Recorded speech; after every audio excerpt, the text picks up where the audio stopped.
예, 반갑습니다.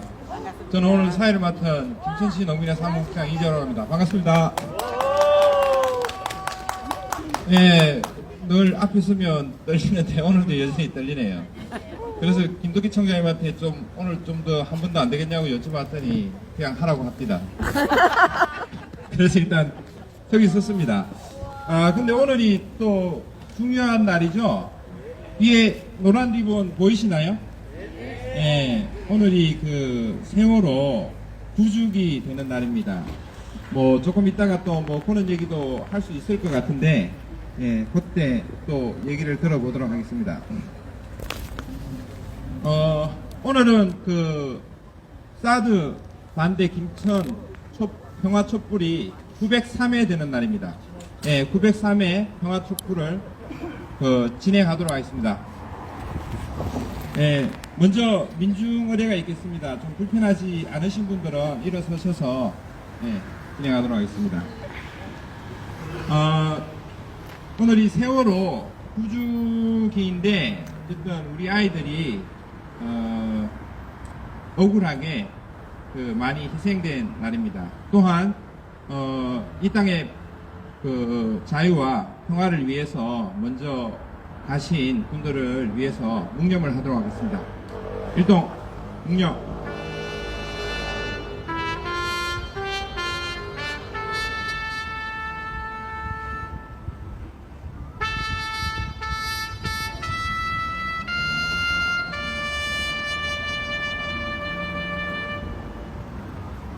바로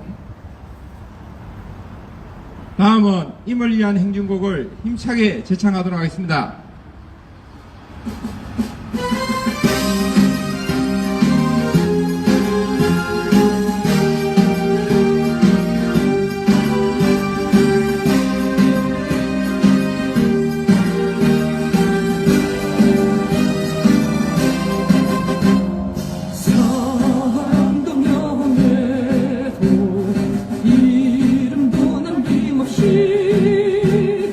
한평생 나가자던 뜨거운 맹세 동지는 간대없고 깃발만 남겨 새날이 올 때까지 흔들리지 말자 세월은 흘러가도 상처는 안다 깨어나서 외치는 뜨거운 함성 어서서 나가니 산자여 따르라 어서서 나가니 산자여 따르라.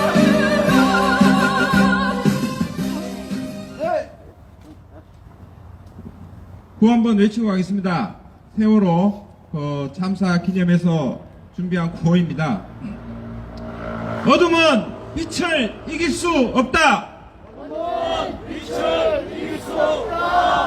거짓은 참을 이길 수 없다. 진실은 침몰하지 않는다. 우리는 포기하지 않는다. 예, 감사합니다. 자리에 앉아주시기 바랍니다. 예, 먼저 여는 발언으로 김천대책위 이동욱 공동위원장님의 말씀을 들어보도록 하겠습니다. 큰 박수로 부탁드리겠습니다. 예, 평안을 빕니다. 예, 여러분 평화롭습니까? 별로 그렇지 못한 것 같아요, 그죠? 세월호 참사가 일어난 지 벌써 9년이 지났습니다. 이 9년 동안 그 세월호의 진실이 밝혀진 것이 사실 거의 없어요. 그렇죠, 그죠? 예, 그 세월호의 진실이 무엇인지 밝혀진 것이 별로 없어서 참 답답합니다. 문재인 정권 5년이 지났고 또 윤석열 정권도 1년이나 지났는데도 불구하고 세월호의 참사가 왜 일어났는지 그런 것들이 별로 밝혀진 것이 없습니다. 참 많이 답답합니다. 세월호 참사가 일어나고 잊지 않겠다고 그렇게 약속을 했었는데요. 살다 보니까 저도 문득문득 많이 잊고 살았습니다. 오늘 새롭게 다시 잊지 않겠다고 기억하겠다고 다시 새삼스럽게 다짐을 해봅니다만은 세월이라고 하는 것은 많은 것을 망각하게 만드는 것 같습니다. 그렇죠? 예, 좀 답답하기도 하고 그렇습니다. 우리 세월호로 인해서 좀 수없이 많은 사람들이 희생이 되었고요. 또 작년에는 이태원에서도 또 많은 젊은이들이 희생이 되었었습니다. 이런 대형 참사들이 일어나는 것들은 보면은 결국은 사회에서의 안전에 대한 불감증이 문제가 아닌가 이런 생각들이 듭니다. 우리 다중이 모인 곳에서의 어떤 안전 더더욱 신경 써야 되고 국가기관은 더 많은 신경을 써야 될 필요성이 있지 않는가 하는 생각을 합니다. 맞죠, 그죠? 예, 반드시 다중이 모인 곳에서는 안전이 제 1번으로 잡고 모든 정책을 실시해야 되는데 그게 아닌 것 같아서 좀 안타깝기도 합니다. 그저께 금요일에는 세종에서 기후정의 파업이 있었습니다. 전국에서 약 5천여 명의 동지들이 모여서 정부종합청사 산자부 앞에서 집회도 하고 행진도 하고 시위도 하면서 이 개발 중심의 사업들 국가에서 모든 것이 개발 1번으로 진행되는 이 사업들을 폐기하고 함께 살자는 그런 일일 파업 행사들이 있었습니다. 자본을 가진 사람들, 대규모 자본, 정부, 기업들은 돈 버는 것이 제 1번입니다. 모든 것이 돈을 버는 것. 그런데 지구는 우리가 돈만 번다고 해서 제자리에 항상 있지 않고 지구가 병들어 가고 있거든요. 그런 것들에 대한 반성, 대책 이런 것을 촉구하는 기후 정의 파업이 있었습니다. 함께하고 왔는데요. 우리 소년 어머니들도 함께 다녀왔었습니다. 다시 한번 우리 지구를 살리는 운동 함께 해야 될 것 같고 우리 사드 배치 반대 운동도 어차피 금방 끝날 싸움 아니고 줄기차게 함께 해야 할 싸움입니다. 우리 힘 잃지 말고 끝까지 함께해서 이 사드 물리치고 주한미군 자기 나라로 쫓아내는 그날까지 다 함께 힘차게 도전해 갑시다. 저도 끝까지 함께 하겠습니다. 도전! 감사합니다. 예, 발언해 주신 이동욱 공동위원장님께 큰 박수 부탁드리겠습니다. 예, 저는 말 주변이 없어가지고 그때 이제 장재호 국장이나 박승민 위원장님 하실 때는 뭐 양념도 치고 하시는데 그게 잘 안 되네요. 그래서 그냥 사회 보는 데만 집중하도록 하겠습니다. 다음은 투쟁 발언 해주실 건데요. 구자숙 선생님 모시고 투쟁 발언 들어보도록 하겠습니다. 큰 박수 부탁드리겠습니다.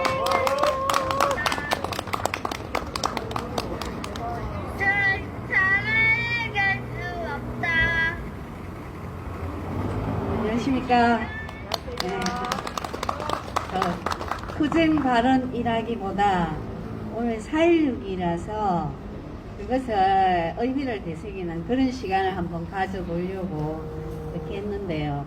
제가 노래를 준비했더니만 이게 유튜브라서 안 된다 해서 시를 찾았거든요. 근데 이게 눈에 잘 안 보여가지고 읽을 수 있는 데까지 뒷부분을 그 도정환 선생님이 쓰신 화인 불을 가지고 찍는다는 도장을 찍는다는 그런 뜻인데요. 뒷부분을 한번 우선 읽어보고 시작하겠습니다. 잊어야 한다고 너무 쉽게 말하지 마라.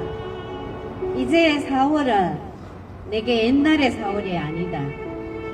이제 바다는 내게 지난날의 바다가 아니다. 눈물을 털고 일어서자고 쉽게 말하지 마라. 하늘도 알고 바다도 아는 슬픔이었다. 남쪽 바다에서 있었던 일을 지켜본 바닷바람. 세상의 모든 숲과 나무와 광물에게 알려준 슬픔이었다.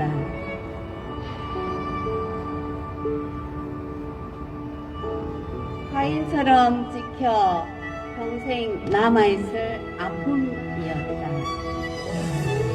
네.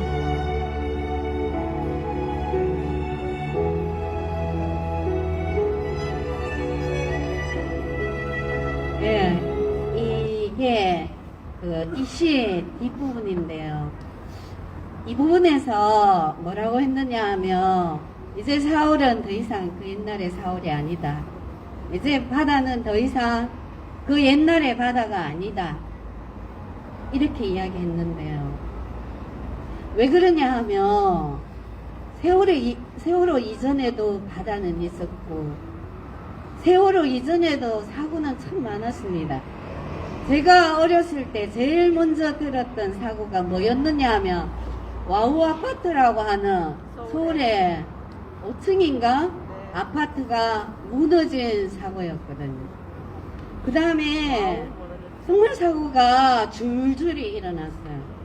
뭐 어느 게 앞서고 어느 게 뒤였는지도 잘 기억이 안 날 정도로 성수대교가 무너지고 삼풍백화점이 무너지고 그 다음에 또 시랜드에서는 아이들이 불에 타 죽고 또 우리 대구에 지하철이 화재가 나서 대거 죽고 또 상인동에 가스 폭발 사고로 등교하던 영남중학교 학생들이 대거 죽고 끊임없이 사고는 있어 왔습니다. 그때 사람들은 슬퍼하고 나라를 원망하고 시랜드의 한 학부모는 자기가 받은 훈장을 반납하고 이민을 떠났죠. 그렇게 그러한 슬픔들을 개인적으로 원망과 아픔, 고통으로 표현을 했는데 세월호가 거기에 대해서 뚜렷하게 한 획을 긋는 것은 뭐냐 하면 처음으로 국가한테 물은 것입니다. 그때 국가는 어디 있었는가? 그때 국가는 무엇을 했는가? 이 일이 있기 전에 국가는 어떤 안전조치를 취했는가?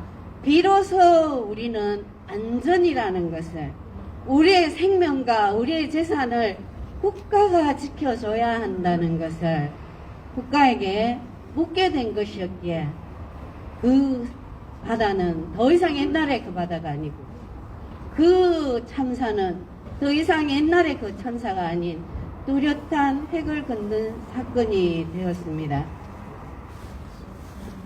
물론 세월호 이후에도 사고는 끊임없이 이어졌습니다. 그러나 이제 더 이상 국민도 옛날의 그 국민이 아닌 겁니다. 사람들은 이제 묻게 된 것이죠.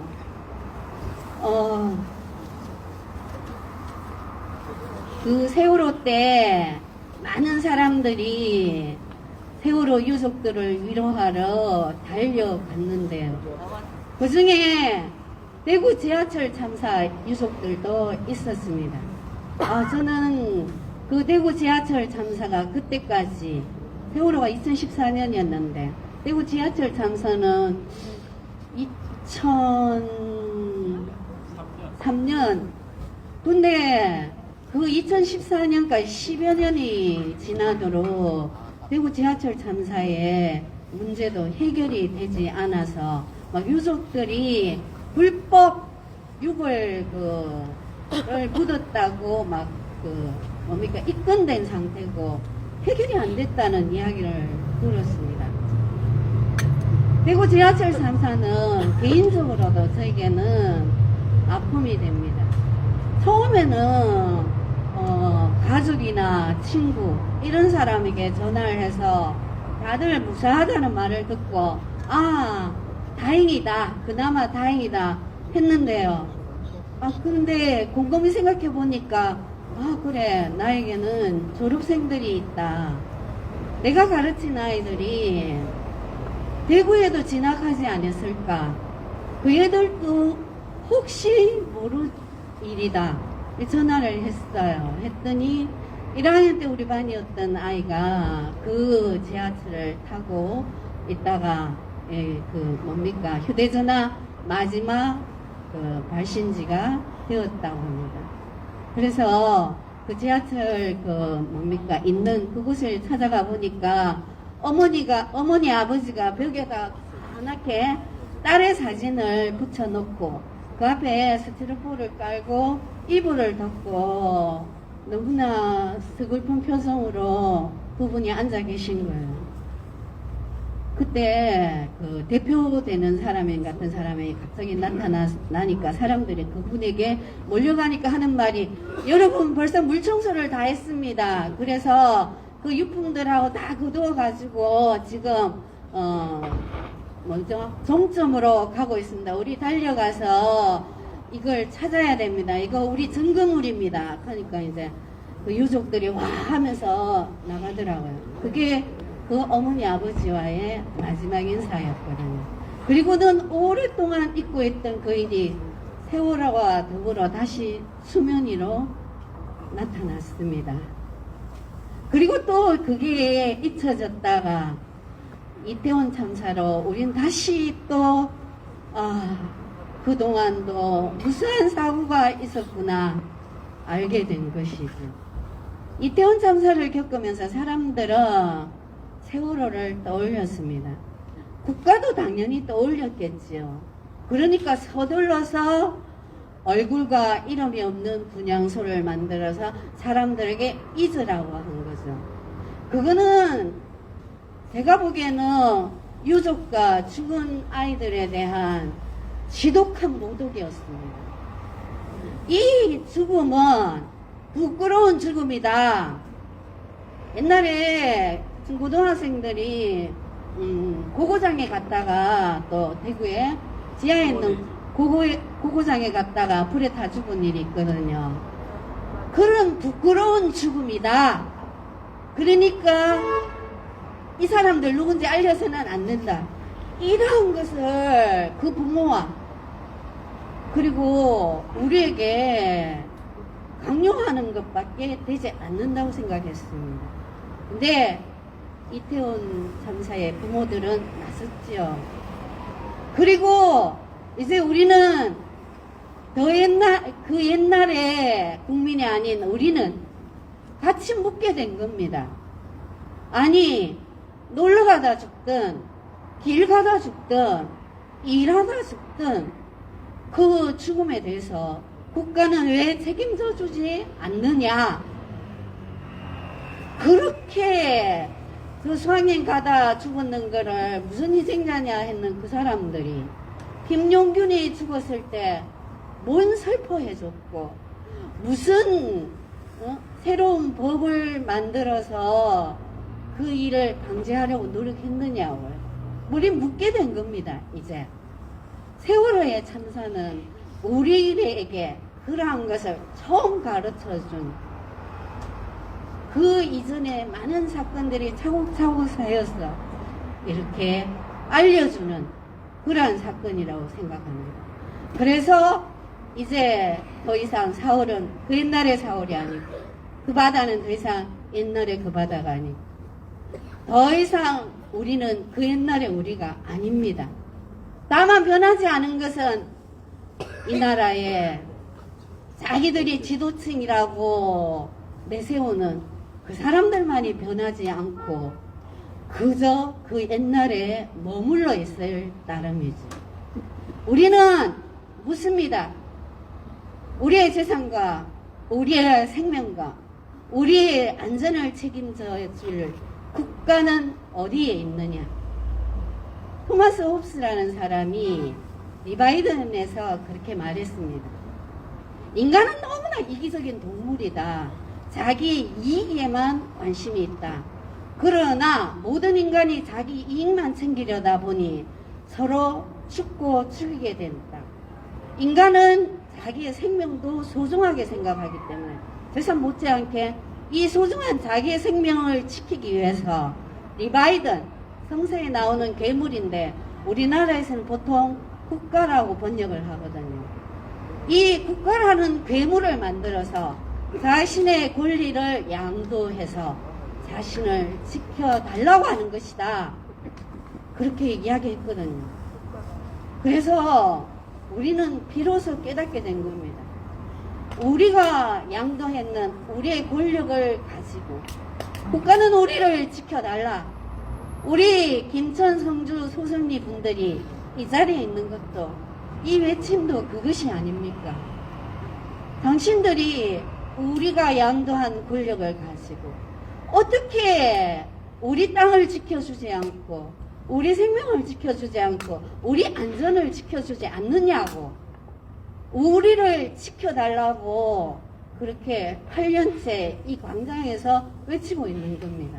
그래서 저는 우리가 이 세월호를 기리는 것이 또 우리가 이 세월호를 생각하는 것이 또 그 세월호의 의미가 우리의 외침과 다른 것이 아니라고 생각합니다. 우리는 큰 틀에서 지금 같이 만나고 있습니다. 스스로의 안전과 생명이라고 하는 의미에서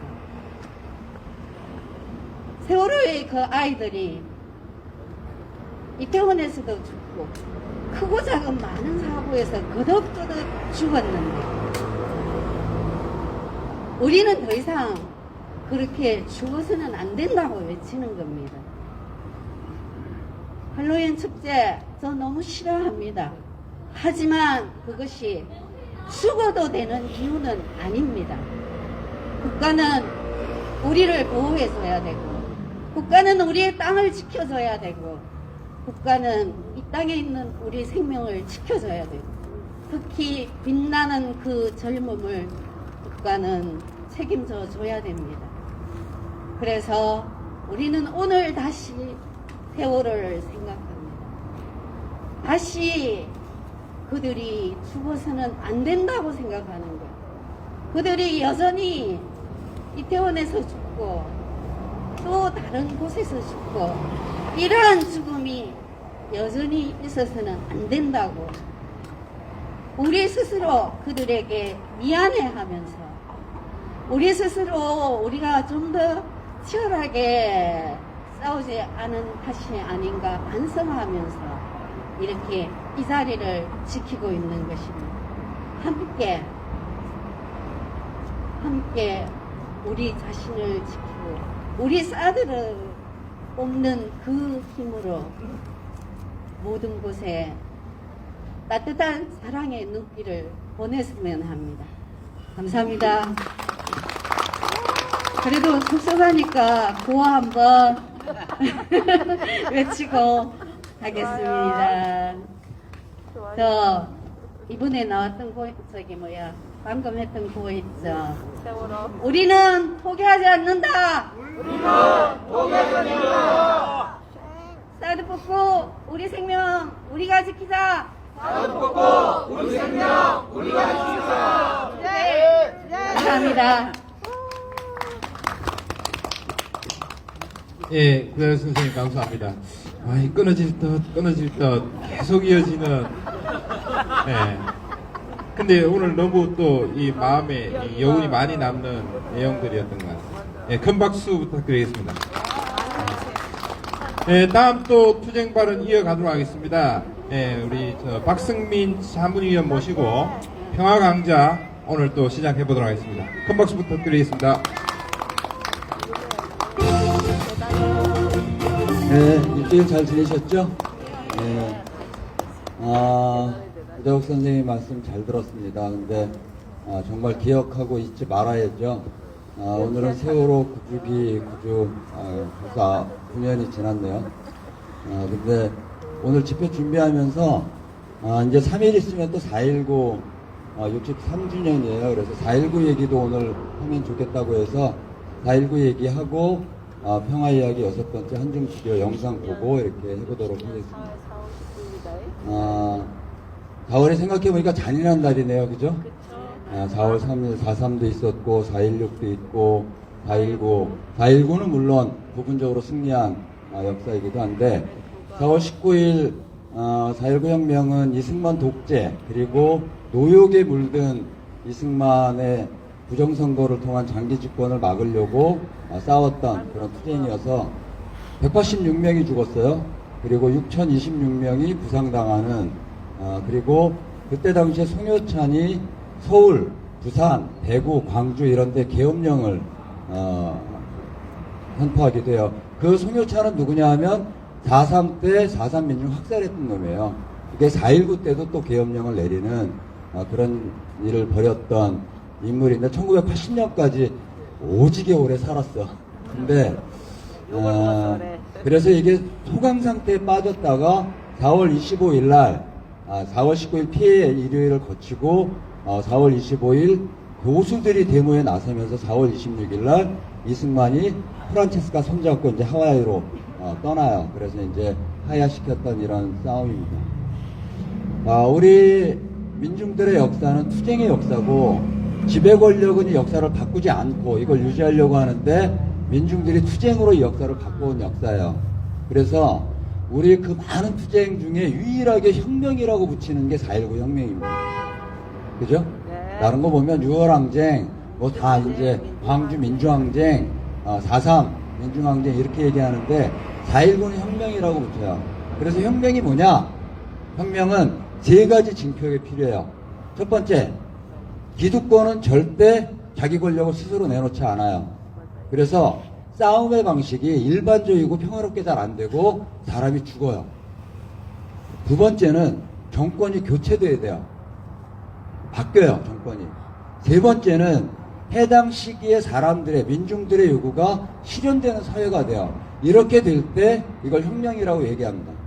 그래서 프랑스 혁명, 러시아 혁명, 이거를 인류가 왜 혁명이라고 얘기하는 거에 이견이 없어요. 근데 4.19는 미완의 혁명이에요. 사람이 죽었죠? 정권이 교체됐죠? 민주당으로. 근데 5.16 박정희가 일으킨 군사쿠데타로 이 혁명의 요구가 꺾여요. 그래서 해당 시기에 사람들의 요구가 실현되지 않기 때문에 미완의 혁명 이렇게 이제 부르는 거고, 그러면 2016년 17년 촛불혁명은 혁명이에요? 아닙니다. 아니에요? 첫 번째, 사람이 안 죽었어. 23번 집회에 1,700명이 모였는데도 1,700만이 모였는데 한 명도 부상을 안 당했어요. 네? 그거는 사람이 죽는 것보다 더 큰 혁명적인 싸움을 한 거죠. 대한민국 우리 민중들이. 정권이 교체됐죠. 근데 문재인이 싹 말아먹고 그거 보수한테 줘서 이게 이제 미완이 아니라 가다가 멈췄어요. 따라서 촛불혁명을 완수해야 될 과제가 우리한테 지금 남아버린 거예요. 우리한테 남은 거죠. 원래 우리 역사처럼. 4.19 혁명은 아시는 대로 계기가 된 건 부정선거예요. 이승만이 노역을 부려가지고 하여튼 권력이 저지를 수 있는 모든 부정선거를 다 한 거예요. 정전시켜서 투표한 바꿔치기, 올빼미 투표.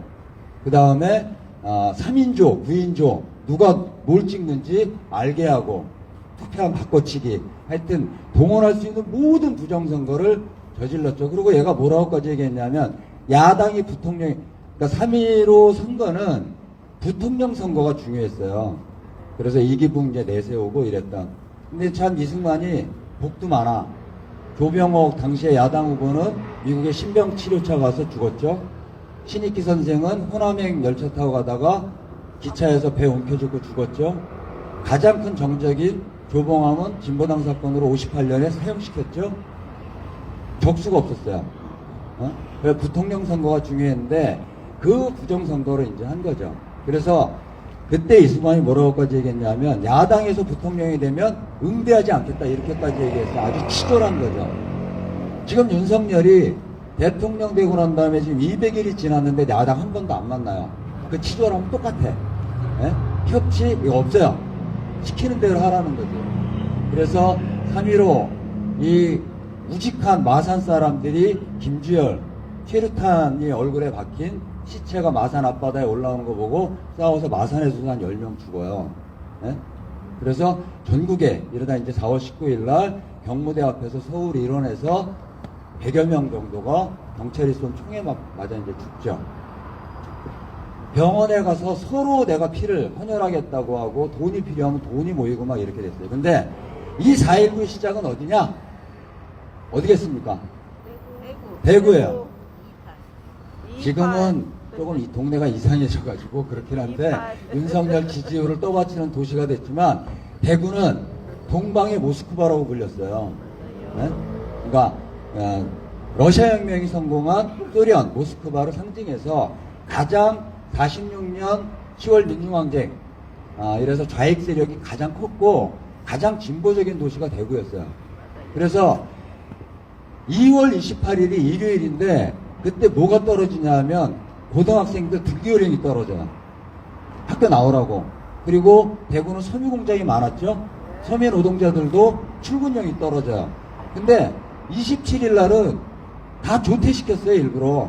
왜 그랬냐면 27일 날은 자유당 선거 유세, 28일은 민주당 선거 유세가 있는 날이어가지고 유세에 못 가게 하려고 다 이제 출근시키고 학교 나오라 그런 거야. 그래가지고 경북고등학교는 시험을 앞당기고 대구 상고는 갑자기 졸업식 준비 연습하고 대구여고는 무용대회하고 그리고 각 학교에 영화 보자 그러고 그래서 그때 봤던 영화가 철도원이라고 하는 프랑스 유명한 명화를 많은 학생들이 봤다 그래요. 근데 대구고등학교가 아주 악권이에요, 악권. 대구고등학교는 선생들이 학생을 어떻게 설득했냐면 야 나오랜다. 토끼나 잡게 몽둥이나 하나씩 들고 나와라고 다 애들이 몽둥이 들고 나왔다. 그날. 그래가지고 근데 그 전날 27일 날 저녁에 대구 고등학교의 부회장인 이대우, 그 다음에 경북고등학교의 회장인 신대응인가? 이렇게, 손진응. 이렇게 해서 대구고등학교에 대구 지역에 있는 학생대표 7, 8명이 이대우 집에 모여요. 그래갖고, 야, 이거 하면 학교 잘리고 취직도 안 될 건데, 어떻게 하지? 심각한 고민을 해요. 그러다가 일치단결을 해, 노래를 하나 부르고. 그때 불렀던 노래가 유정천리예요. 유정천리 아시죠? 네? 가련나 떠나련나 어린 아들 손을 잡고 그래서 두매산골 가서 감자라도 캐고 이런 노래야.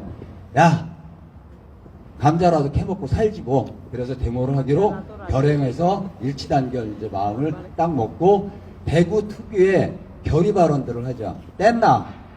뗐다. 여기까지 이제 딱 하고 그 다음날 이제 시위에 나가요. 그래서 많은 고등학교들이 교사들이 맞고 막 이래갖고 하는데 대구고등학교가 경찰이 막을 때 가장 힘들었던 학교가 돼요. 왜냐하면 경찰이 곤봉을 들었는데 학생들이 뭘 들어? 그거보다 긴 몽둥이를 들었네. 그래갖고 결국은 진압은 하지만 애를 먹었어요. 경찰들이 그때 뭐라고 얘기했냐면 어떤 새끼가 토끼머리 해갖고 이씨 이런 욕들을 했다고 하는 기록되지 않은 일화가 있습니다. 그때 당시에 학생들이 읽었던 선언문 일부 이거는 모대였어요. 그리고 중요한 얘기여가지고 원문을 좀 보시는 게 좋아요. 학생들이 썼던 글이에요. 인류 역사 이래 이런 강압적이고 횡포한 처사가 있었던 곳, 근세 우리나라 역사상 이런 야만적이고 폭압적인 일이 그 어느 역사책 속에 있었던가. 이 민족의 울분, 순결한 학도의 울분을 어디에 호소해야 하나. 우리는 일치단결하여 빗끓는 학도로서 최후의 일가까지, 최후의 1인까지 부여된 권리를 수호하기 위하여 싸우련다. 그리고 대구 중앙로를 뛰어달리면서 외쳤던 구호가 일어서라 동방에 횃불이여 학원을 정치 도구화하지 말라. 이제 이런 싸움들을 한 거죠. 시대의 아픔을 고민하는 대학생들이 아니었어요. 고등학생들이 뾰족하게 4.19 싸움의 처음을 시작한 거죠. 이 고등학생들은 65년 6월 22일 굴욕적으로 체결한 한일협정 싸움에서 가장 앞장서요. 대구의 이 4.19, 2.28 투쟁이 없었으면 3.15는 없었어요. 4.19도 없었다고 저는 생각해요. 지금은 좀 찌질한 도시가 됐지만, 대구 고향이신 분 죄송합니다. 좀 찌질한 동네가 됐지만, 대구가 사실은 우리 운동사에서 굉장히 중요한 역사의 한 페이지를 차지하고 있고, 그것이 객관화된 건 바로 4.19 혁명에서, 4.19 혁명 관련된 많은 이야기들은 생략하겠고, 잘 못 들으신, 처음 듣는 얘기죠? 예? 처음 듣는 얘기를 중심으로 오늘 4.19, 63년, 내일 모레 3일 후에 4.19인데 이 얘기를 같이 공유했습니다. 오늘 평화여섯, 얘기 6번째 한중수교는 영상 보고 이야기를 이어가도록 하겠습니다. 노래 언제 불러?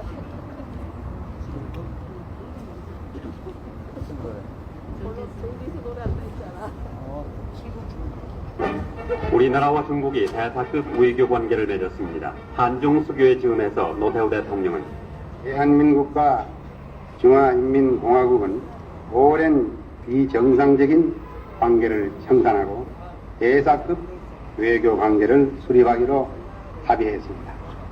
두 나라는 유엔 헌장의 원칙들과 주권과 영토 보존의 상호 존중, 상호 불가침, 상호 내정 불간섭, 평등과 보혜, 그리고 평화 공존의 원칙에 입각하여 항구적인 설린 우호 협력 관계를 발전시켜 나아갈 것입니다.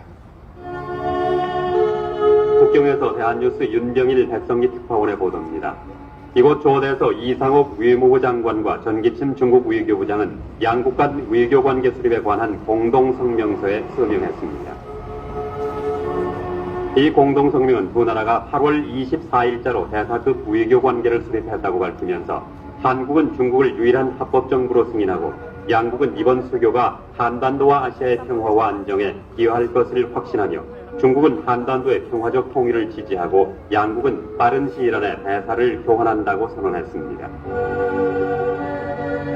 동북아시아의 평화 정착을 추구하는 공통의 이해 위에서 이루어진 두 나라의 수교는 냉전시대의 마지막 유물인 동북아시아 냉전체제의 종식을 예고하는 세계사적 의미를 가지고 있습니다. 우리나라와 중국이 모레 수교 30주년을 맞습니다. 그 기간 급격한 관계 개선 속에 끊임없는 갈등이 반복되어 왔는데 김민정 기자가 한중 관계의 30년을 돌아봤습니다. 이제 우리 결의의 평화적 통일을 막는 모든 외적 장애가 극복되었습니다. 냉전 해체 분위기 속에 북방 외교를 펼치던 노태우 전 대통령은 타이완과의 단교를 선언하며 전격적으로 중국의 손을 잡았습니다. 북한 문제 해결에 중국의 영향력이 필요했던 한국, 개혁개방 과정에서 한국의 기술력이 필요했던 중국, 두 나라의 절실함이 맞아떨어진 겁니다. 우호 협력관계에서 출발한 한중관계는 김대중 노무현 정부 시절 동반자, 전면적 동반자로 격상됐습니다. 북한 비핵화 문제에 본격적으로 중국을 개입시킨 육자회담을 통해 북한의 핵포기를 명시한 9.19 성명이란 성과를 끌어내면서도 마늘파동, 동북공정 논란, 김치전쟁이 연이어 일어나면서 양국 관계는 협력과 갈등의 파고로 오갔습니다. 이명박 정부 시절엔 대중국 수출액 1,000억 달러를 돌파했고 중국을 방문한 박근혜 전 대통령은 시진핑 국가주석과 천안문 막루에 올라 중국군 사열을 참관했습니다. 시 주석이 북한에 앞서 한국을 방문하면서 한중 관계가 최고조에 올랐다는 평가가 나왔습니다. 这一次呢，我又回国来访问，可以说我们是像走亲戚一样一路串。 하지만 짧은 허니문이었습니다.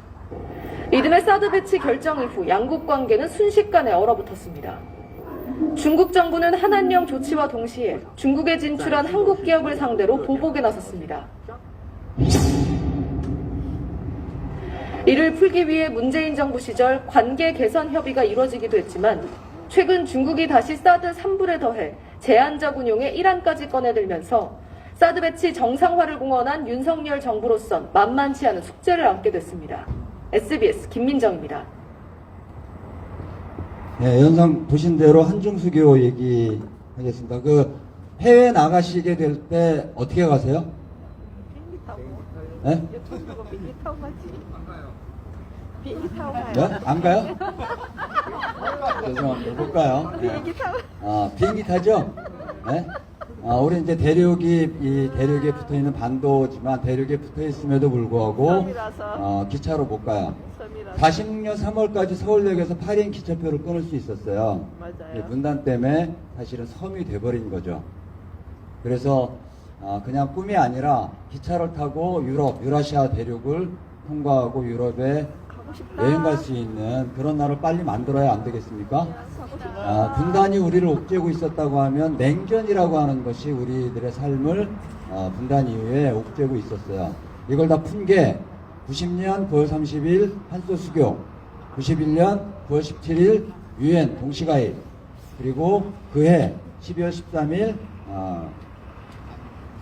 남북 합의서 채택, 12월 31일 한반도 비핵화 선언, 그리고 92년 8월 24일 한중수교.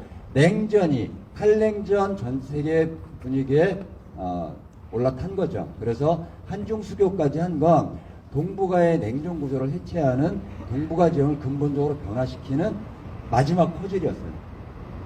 그래서 한중수교를 8월 24일 날 베이징 아오이웨이 국빈관에서 양국이 서명하면서 했지만 한국은 나름대로 그런 칼냉전 부대에 올라탔지만 북으로서는 환영할 만한 일은 아니었어요. 네. 한소수교 90년 9월 30일 되고 난 다음에 북으로서는 중국에 기댈 수밖에 없는 상황이 만들어진 거죠. 그죠? 그래서 이 상황을 타개하기 위해서 북이 그 이후부터 무기를 개발하고 미사일을 쏘고 핵을 개발하고 이건 미국과의 수교, 대화, 장을 열려고 하는 이런 몸부림이라고 사실은 봐야 돼요.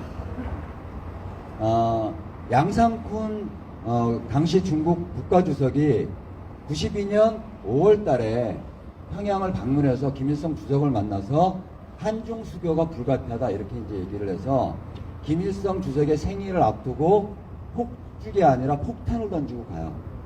이미 그 전에 91년 5월 달에 리펑 총리가 중국을 만나서 지난번 말씀드린 대로 한국의 유엔 가입을 더 이상 막을 수 없다 이러고 이제 중국에 통보하죠. 거기에 또 한 가지를 통보한 건 평화강자 맨 처음에 말씀드린 대로 북은 그리고 사회주의 경제는 어떤 경제?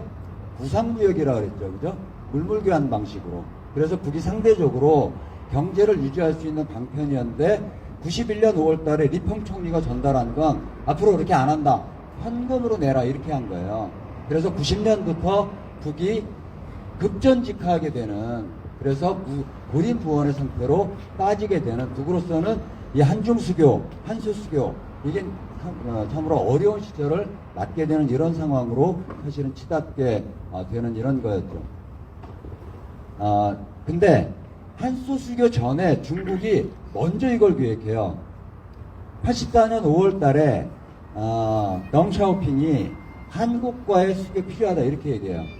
그래서 이거는 아까 이제 그 중국 외교부장 천지첸이 쓴 10가지 외교 이야기에 보면 덩샤오핑이 한국과의 수교가 필요하다. 두 가지 이유 때문에. 첫 번째, 한국과 경제 교류를 하는 건 중국의 이익이다. 또 하나는 한국과 수교를 해야 대만과의 단교시킬 수 있다. 이 얘기를 해요. 다만 북과 예민한 문제니까 북을 설득해야 되는 시간과 이런 노력을 충분히 해라. 이래서 중국이 늦어지는 거예요. 그 고르바초프가 한소수교를 90년에 할 때 고르바초프가 85년 1월 달에 소련의 서기장이 되니까 중국은 그것보다 훨씬 먼저 한국과의 수교를 이미 국가정책으로 세우죠. 다만 북한과의 관계 때문에 늦어지는 거예요. 그래서 북으로서는 소련과 한국의 수교한 거에 대해서 돈으로 산 외교, 파렴치범 이러고 막 얘기를 하는데도 불구하고 중국의 한중 수교에 대해서는 크게 이야기하지 않아요. 김영주 외교부장이 유엔 가서 각국의 이해에 따라서 외교는 하는 거다 이렇게 이제 남의 얘기 하듯 하지만 실제로 한중 관계는 84년에 덩샤오핑의 이런 이야기 이후에 86년에 아시안 게임을 참가해요. 북이 반대하는데도. 그래서 중국이 1등해요. 그리고 88년 올림픽 때 참가하죠. 그러니까 이제 중국을 버려요. 그래서 한중 수교는 한국으로서는 대만을 버려. 중국과 수교하느라고 그동안 수교를 맺고 있던 아까 영상 보신 것처럼 대만과 잘라 관계를. 그리고 중국은 조중혈맹으로 한국전쟁에 피를 같이 흘렸던 북의 이 망연자실을 외면하는 거예요.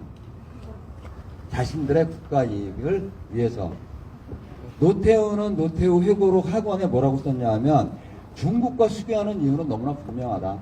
대만 2천만 명보다 중국 당시에 13억과의 경제교류가 훨씬 중요하고 포스코 철강을 중국에 진출시키려면 수교해야 된다. 이게 이제 노태우 회고록에 써있는 이야기예요. 이런 이해관계로 한중 수교가 된 거죠. 그래서 86년에 이미 한국과 중국이 수교를 맺기 전에도 수출이 12억 달러 정도까지 늘어나요. 당시에 북하고의 수교는 5억 달러밖에 안 돼서 13억 달러하고 5억 달러, 그러니까 2.5배 이상 한국과의 경제교류가 늘어나요. 2012년에 비해서 2020년에 한중이 경제교류를 한 게 얼마냐면 2,400억 달러예요. 이명박 때 1,000억 달러 늘었다고 아까 나왔죠. 2020년에 2,400억 달러, 당시에 미국과는 1,400억 달러, 일본과는 700억 달러 정도였어요. 그러니까 일본과 미국을 합친 경제 교역보다 중국이 훨씬 더 많은 거야, 한 나라가. 그 정도로 한국과 중국은 경제적인 이익을 서로 도모해 왔는데 문재인, 윤석열 때 와서 지금 아주 중국 관계가 악화됐죠. 다 미국에 팔아치우면서 반도체, 그 다음에 자동차 다 팔면서 지금 중국과의 각종 통계들 보면 다 급전직하예요. 다 줄어들고 있어. 그래서 지난번 소성리에서도 말씀드렸지만 대한민국 자칭 영업사원 1호가 있어요. 저런 식으로 영업하면 저건 해고야. 원래 입사시키면 안 되는 거였어. 근데 지금 나라 좀 말아먹고 있는 거죠. 지금 아주 심각하게 한중 경제관계가 악화일로에 거 있고 중국은 이미 경제력도 이제 확보하고 기술력도 확보해서 한국 등한히하고 갈 가능성이 높아요. 만만치 않아요. 어떻든 아까 말씀드린 대로 90년부터 92년까지 한중수교, 한수수교, 그 다음에 남북 사이에 남북기본합의서, 한반도 비핵화 선언, 이게 이제 탈냉전식의 한반도에 새로운 지형을 만들어왔던 이런 역사가 좀 30년이 지났어요. 지금은 우리로서는 어느 나라를 선택할 문제가 아니라 정말 국가의 이익, 국민의 생명을 위해서 국가 정책을 어떻게 해야 될 건지가 가장 중요한 시기임에도 불구하고 참 기대하기 어려운 이런 시기를 이제 맞고 있는 거죠. 그래서 전략적인 이런 선택이 필요한 때인데 우리가 아시는 대로 별로 기대할 게 없습니다. 아까 우리 구자욱 선생님 얘기하신 대로 세월호가 2014년 있고 10월 달에 여러 사람들의 글을 모아서 낸 책이 있어요. 선생님 보셨죠? 눈먼 자들의 국가. 못 보셨어요? 눈먼 자들의 국가라고 하는 세월호를 기억하는 책들에 박민규라고 하는 분이 어떻게 썼냐 하면 기울어지는 배에서 이렇게 이야기하는 학생들이 있었다. 내 구명조끼를 입어. 기득권을 내어줄 수도 기득권을 포기하라고도 할 수 없는 그때 그랬다. 세월호의 아이들이 우리에게 던진 이 한마디는 우리가 기억해야 합니다. 그게 우리가 타고 있는 이 배의 미래를 위해서.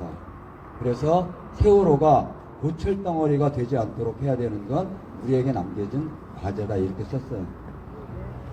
사드 배치로 우리가 겪고 있는 이런 고통 우리가 감내하고 가지만 이 싸움은 이 땅의 평화를 위해서 가장 한반도 평화의 최전선에 우리가 서 있는 거고 결코 포기할 수 없는 싸움이죠.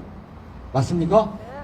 세월호의 진실을 규명하는 것처럼 사드를 뽑고 평화를 반드시 실현해야 되는 우리들의 이 투쟁이 결코 가벼운 투쟁이 아님을 다시 한번 세월호 9주년 4.19 63년을 맞으면서 새롭게 기억하고 싸워나갔으면 좋겠습니다. 그거로 마무리하겠습니다. 사드 뽑고 평화 심자! 사드 뽑고 평화 심자!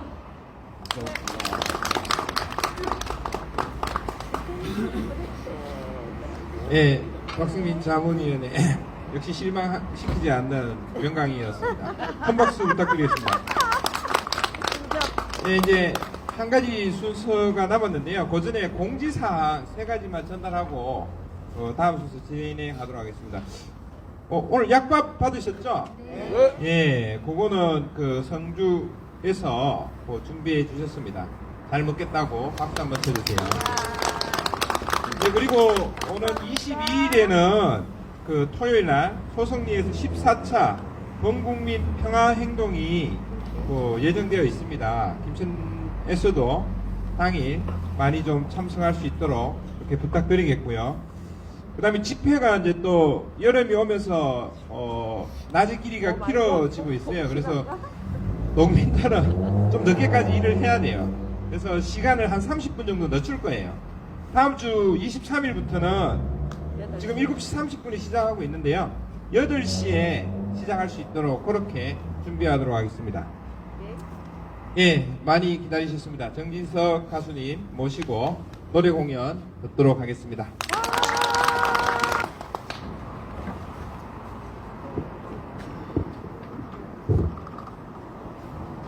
예, 수고해주신 정진석 가수님께 큰 박수 부탁드리겠습니다.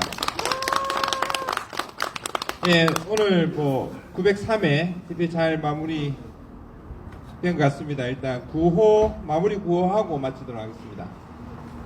사드는 침략이다! 사드는 침략이다! 불법 사드 철거하라! 불법 사드 철거하라! 사드 가고 평화오라! 사드 가고 평화오라! 네, 수고하셨습니다.